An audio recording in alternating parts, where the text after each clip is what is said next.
Hello everyone, and welcome to the 197th episode of Analyzing Evil, featuring the Rakata from Star Wars.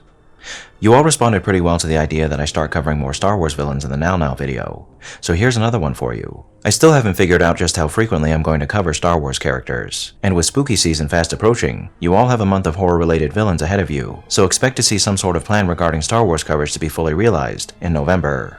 But anyway, as I said in the Now video, I've decided that all further Star Wars coverage will be released in accordance with their appearance on either the Legends or canon timeline, starting from the beginning of recorded evil and ending at the latest year in either continuity.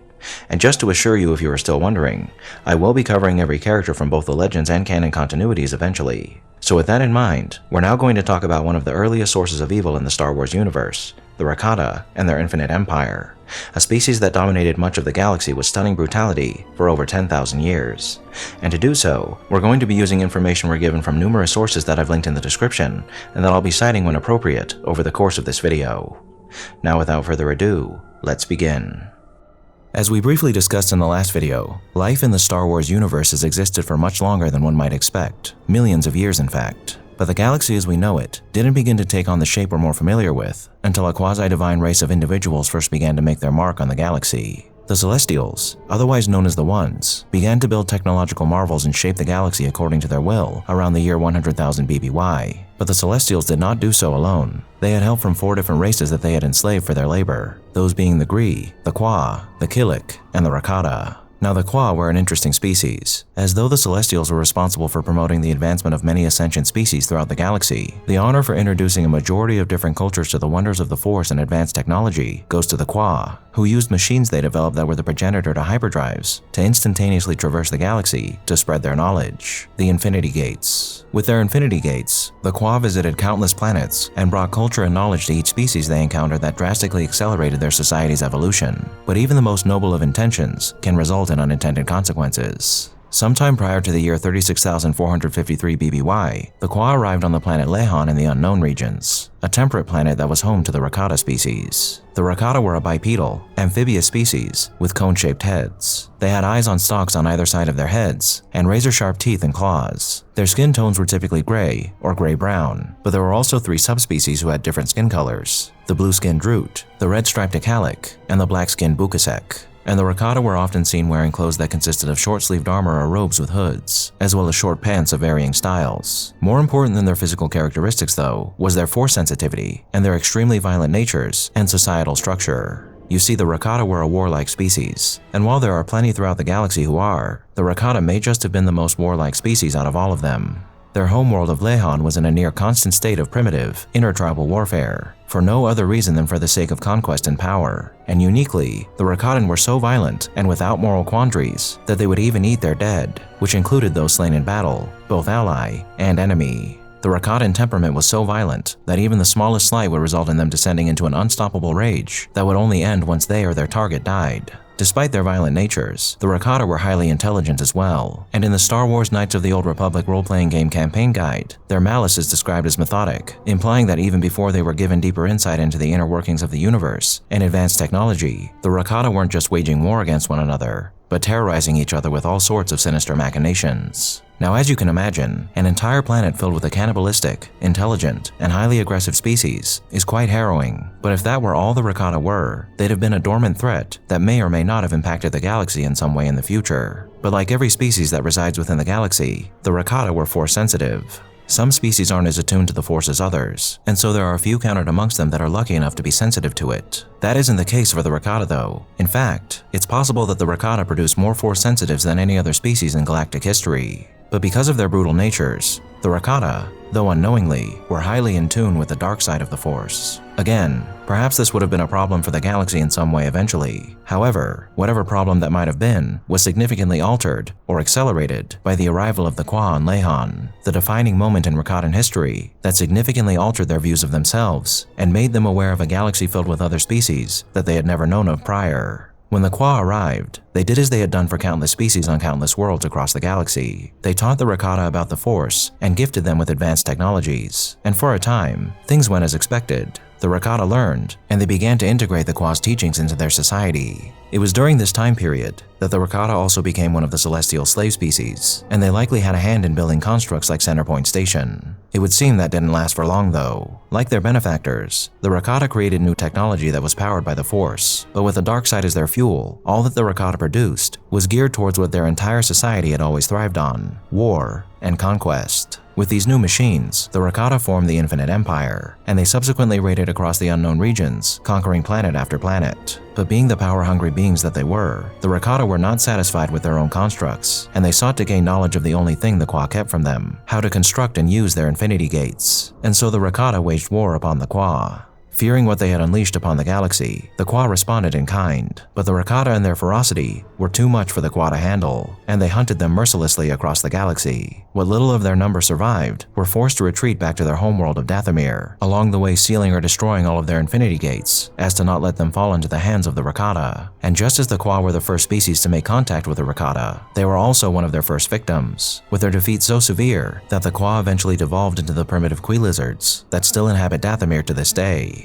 An interesting possible result of the Rakata's revolt against the Qua was the creation of the hyperspace barrier that separated the unknown regions from the rest of the galaxy, which was created by the Celestials shortly before their disappearance. While we don't know exactly why the Celestials created the barrier, as it could have been for a number of reasons, it's implied that they did so to contain some type of threat. And considering the Celestials disappeared shortly after the Infinite Empire was founded, well, relatively speaking at least, it's possible that they created it to keep the Rakata from encroaching onto their new homeworld of Mortis. The Gree, one of the celestial slave races, recorded in grimoires that date back to the time of their own empire, the Gree Enclave, that the Celestials' work, or ancient masters as they called them, was undone by Rakatan curses that they called the Grey Swallowing, the Faceless Mouths, the Hallower of Beings, and the Eaters of Worlds. So it's very possible that this spatial anomaly was created to contain the Rakata. Now, what the Rakata were, and what they accomplished in the beginning stages of their empire's existence, was horrific, but that was only a shadow of the gargantuan evil that they would soon unleash upon the entire galaxy. Failing to achieve the insight needed to construct infinity gates, the Rakata pointed their efforts towards finding an alternative, and what they ended up coming up with was the Force Drive, the first form of hyperdrive technology that was not created by the Celestials, and this was perhaps their most barbaric creation of all. Unlike hyperdrives, which were capable of jumping between points in real space, Force drives singled in on Force signatures as destinations, so they could only travel to worlds that were rich in the Force. The reason for this is because, as the name suggests, the Force drive was powered by the Force, and of course, because they are Rakatan in nature, they were powered by the dark side of the Force. So what did the Rakatans do? Shoot a constant stream of Force lightning into a Force drive to propel it forward? Meditate on the dark side in the chambers that contained them? No, they trapped Force-sensitive beings in what were essentially coffins, hundreds of them per ship, and subjected them to intense electrocution to draw out dark side energy from their pain. That's right, Rakatan space travel was powered by torture. Initially, the Rakata relied on war materials of their own making to fuel their conquests, and perhaps the Rakata would have had a tougher time expanding their empire if their means to equip themselves with the tools necessary to do so continued to be obtained by the usual means. But the Rakata had commissioned their slaves to craft a terrifying construct that allowed them to create one of the most formidable military organizations in galactic history, the Starforge, a massive foundry powered by the dark side that used the energy from a star to craft near infinite amounts of starships, droids, and weapons. With hyperspace travel and the Starforge at their fingertips, the Rakata began to expand their hold over the galaxy exponentially. And though Force drives couldn't travel to certain points, that didn't necessarily mean that they could only travel to planets with sentient life, as plants give off Force energy. But it did mean that their empire, while infinite in name, only ever controlled planets that had some sort of Force signature. And at its peak, the Empire only controlled 500 worlds. I couldn't find a concrete answer on just how many planets the Republic controlled at its peak, but I did see the number 1.3 million thrown around a lot. And if it's anywhere close to that number, you can see how small the Rakatans' holdings were in comparison to later governments. However, something to consider is that many planets were colonized by different species after they obtained space travel. And in fact, it's speculated that the Rakata, who would transport their slaves to various planets across the Empire, were responsible for artificially populating many planets throughout the galaxy. So it's possible that for the time period, controlling 500 planets filled with sentient life was actually quite staggering. Another thing to consider is that even though the Republic controlled so many planets, that doesn't mean that their influence was felt on every single one of them, nor did it mean that those planets were filled with billions of beings. But the planets the Rakata controlled were entirely dominated by them. So it might be true that the Rakata had more control over more people in a more direct way than the Republic ever did.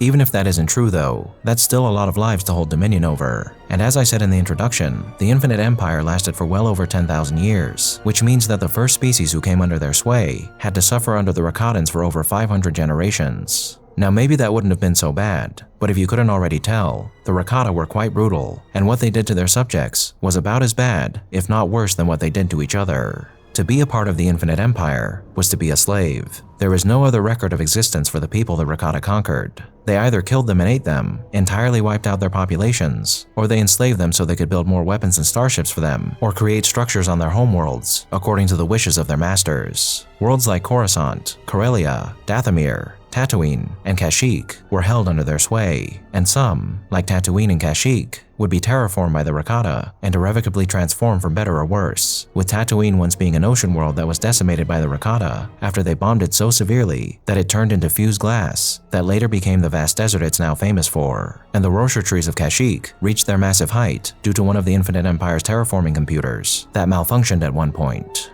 Other worlds like Duro and Morseer were stripped bare and turned into virtual wastelands. One of the crueler practices that the Rakata employed was the creation of Force Hounds, slaves with heightened force potential that were put through brutal training to shape them into slave warriors and scouts that they used to locate worlds rich in the Force. Warping the minds of these people and forcing them to endure torture and murder others from a young age, Force Hounds became as savage as the Rakata themselves, conquering entire worlds in their name and slaughtering thousands in service to their masters. And because they were such powerful tools, the Force Hounds' faces were tattooed so their masters could find them if they were slain in battle and eat them to absorb their power. Now, as lengthy as the Infinite Empire's existence was, there are little to no specified accounts of what the Rakata did over the course of their reign. The Gree were driven back to their home cluster by the Rakata at some point, and we know that they warred with another warlike species, the Eshka, who were supported by an entity known as the World Raiser, a being of incomprehensible power that could have spelled the end of the Infinite Empire. But they managed to massacre them and imprison thousands of them, even those who didn't participate in the conflict, as well as the World Raiser, deep beneath the prison planet of Belsavis in stasis, a conscious and never-ending prison that the Rakata hoped would teach the Eshka not to meddle with their empire.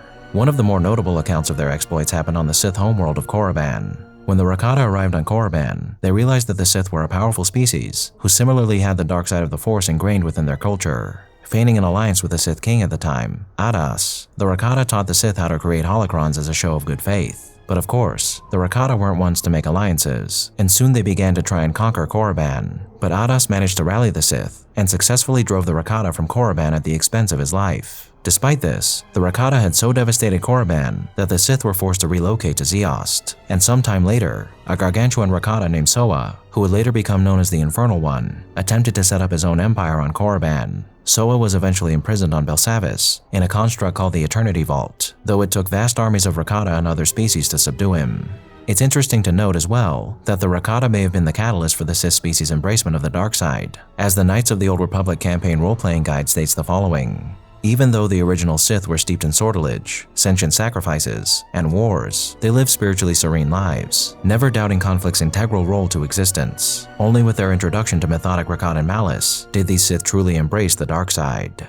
Another individual who tried to establish his own empire was the Imprisoned One, who attempted to grant himself immortality through nanotechnology and the Force, so he might surpass his brethren and reign supreme. But the Rakata discovered his ambitions and imprisoned him on Tatooine in a construct called the Mind Prison. Now, in all the conflicts the Rakata initiated, or took part in, we can assume that they operated with their signature barbarity and cruelty, but we need make no assumptions when examining the only detailed example we have of the Rakata's exploits, their war with the Jedi. Long ago, the Kwa created the Thoyor, 8 massive pyramidal ships that lay dormant on several different worlds until the year 36,453 BBY. That year, the Thoyor awoke and began collecting intellectuals and Force sensitives of many species across the galaxy, afterwards transferring them to the deep core world of Tython to form a new, highly advanced, and Force-centered society, one that was protected from outside influence by the anomalies that surrounded the deep core. For over 10,000 years, the Jedi Order grew and prospered in their isolation,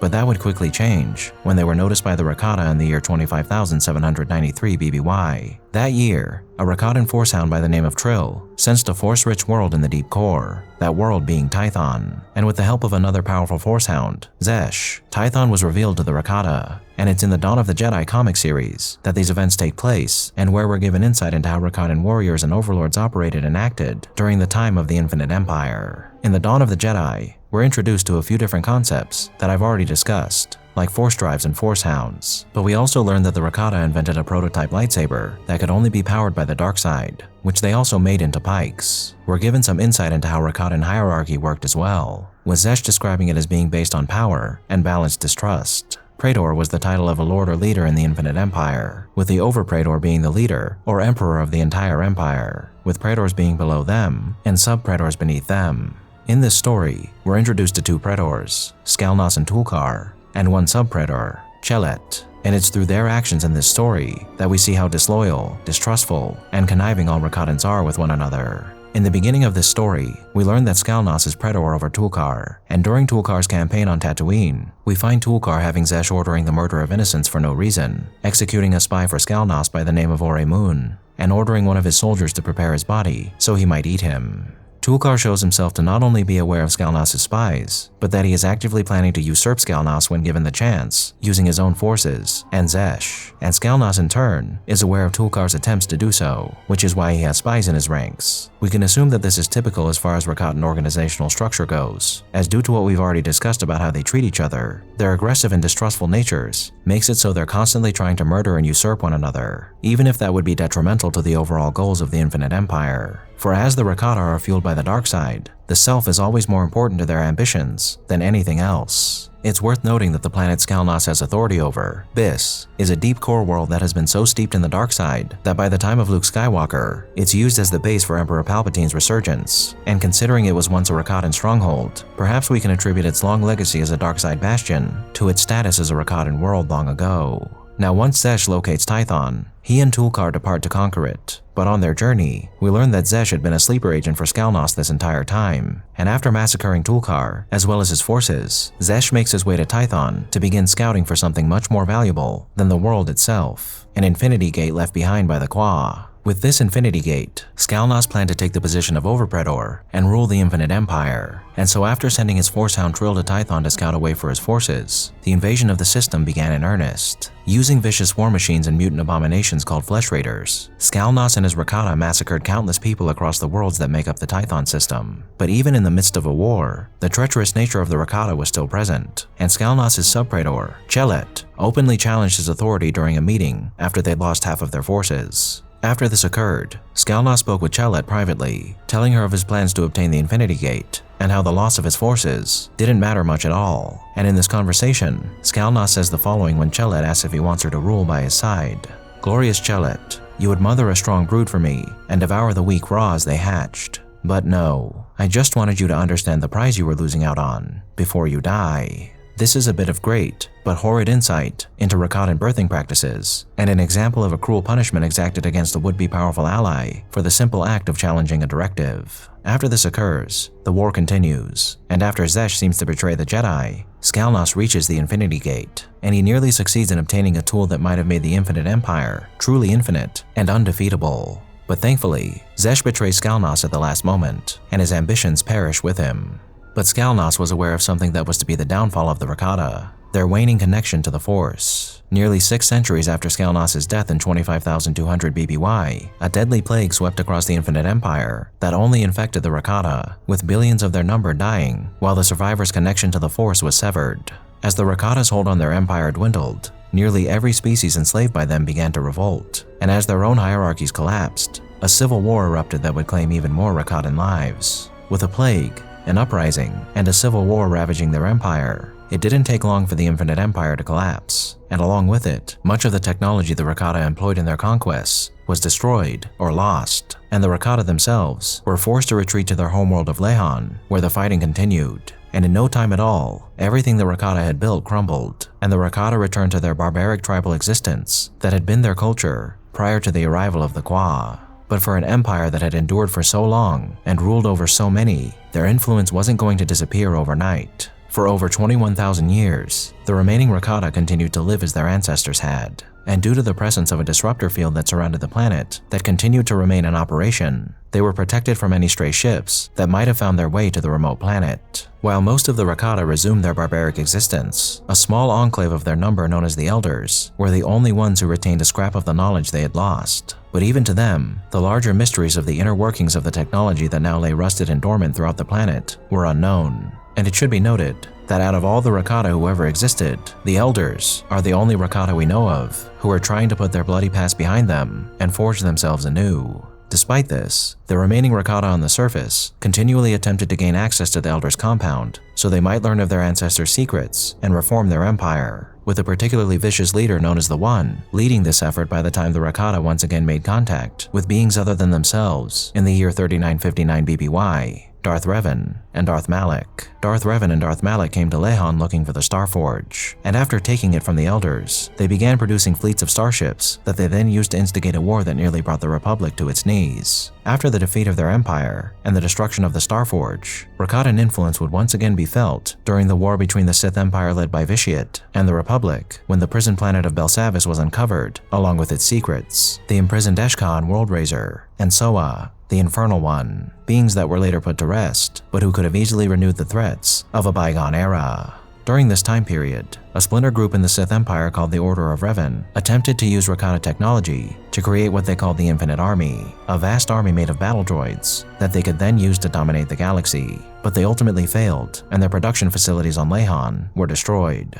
At some point during the Cold War, the Serka Corporation also uncovered the location of the Imprisoned One and the Mind Prison, and depending on the player's choice in the Old Republic MMO, the Imprisoned One was either destroyed or taken to be researched by the various factions that one could align themselves to. After the Cold War was over though, the Republic made every effort to erase the Rakata and their legacy from galactic history, rendering them all but forgotten by the galaxy at large. And by the time Darth Bane declared his new Sith Order in the year 1000 BBY, the Rakata on Lehon had become extinct. But that was not the end of the species, nor their influence in the galaxy. Sometime before 41.5 ABY, Darth Great's one Sith discovered Rakatan ruins in the unknown regions and pillaged mind spears from them, which were weapons capable of transferring memories into sentient beings. And not too long after this, a Rakatan entity that would come to be known as Mother, which was imprisoned in an unnamed space station, resurfaced in the unknown regions. But that subject is best saved for a later video. Despite their extinction on Lehon, the Rakata still exist in the present day, and they reside on a group of planets known as the Rakatan Archipelago in the unknown regions. And though many of their number remain as barbaric and tribal as ever, there are some who have regained the knowledge of how to operate their lost technology, using it to harass various other species across the region. And the Rakata, even after 25,000 years have passed, still long to regain their connection to the Force and reclaim their lost glory. And who knows, perhaps in the near future, the horrors of the Infinite Empire will once again be unleashed upon the galaxy at large, something that was made all the more possible by the mention of the Rakata in the Andor series. So these are more or less the exploits and origins of the Rakata and their Infinite Empire. And while their actions are less detailed than those of some other species and individuals in the Star Wars universe, that doesn't make their status as one of the most horrifying group of sentient beings to ever live in the galaxy any less true.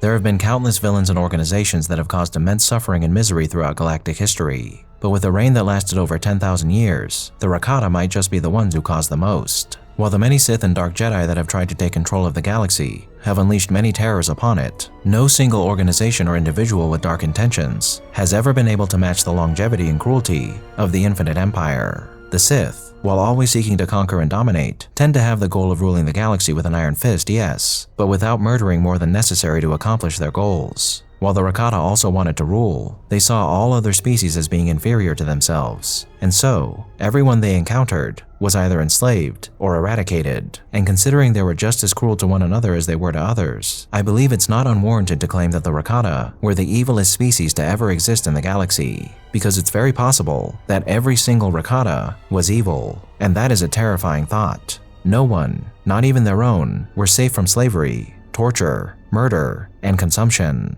Entire populations were snuffed out by the Rakata, and many worlds were devastated beyond repair by their campaigns. All life in the galaxy was subject to their terror, and if they hadn't lost their connection to the Force, it's reasonable to assume that their empire truly would have remained infinite. And when you consider that the Rakata were responsible for the Sith species descending further into the dark side, in a way, their empire did become infinite, as the Dark Empires of the Sith were an echo of the Infinite Empire. Their loss of Force sensitivity is curious though, as the plague that caused it seemingly came out of nowhere. However, the Rakata, a species so thoroughly enmeshed with the dark side of the Force, were not safe from its corruption just because they were allied to it and made it completely subservient to their will. The Starforge, which required monumental amounts of energy to keep running, was as much fueled by the dark side as it was by the sun that it hovered over, and it corrupted the Rakata further than they had corrupted themselves, as it continually fed upon their energies to keep itself running. And it's entirely possible that their tech, which was mostly produced by the Starforge, slowly poisoned the Rakata over time and caused them to lose their connection to the Force, one of the most extreme examples of the draining influence of the dark side. And perhaps it wasn't even their technology that caused the manifestation of this plague, but the Force itself, which after being abused by this species for so long, rejected them and stole from them the power that it had granted them. Considering the Rakata were so overwhelmingly Force sensitive, it's possible that if they hadn't succumbed to the influence of the dark side, that they might have brought untold amounts of good to the galaxy, but such speculation is folly. The Rakata by nature were monsters, and because one cannot escape their nature, it was always their destiny to one day become extensions of the dark side itself. And because of who they are, and everything they accomplished during their dreaded reign, they will always remain one of the most evil aspects of the Star Wars universe. Thank you all for tuning in to this episode of Analyzing Evil, and I hope you've enjoyed. What are your thoughts on the Rakata? Let me know down below, and leave a suggestion for a villain you'd like to see featured while you're at it. If you like this video, hit that thumbs up button, and make sure to subscribe if you haven't already. A big thank you to all of my subscribers, my patrons, my members, and anyone who's decided to honor me with a super thank, and a most vile thank you to those whose names you're seeing on screen now.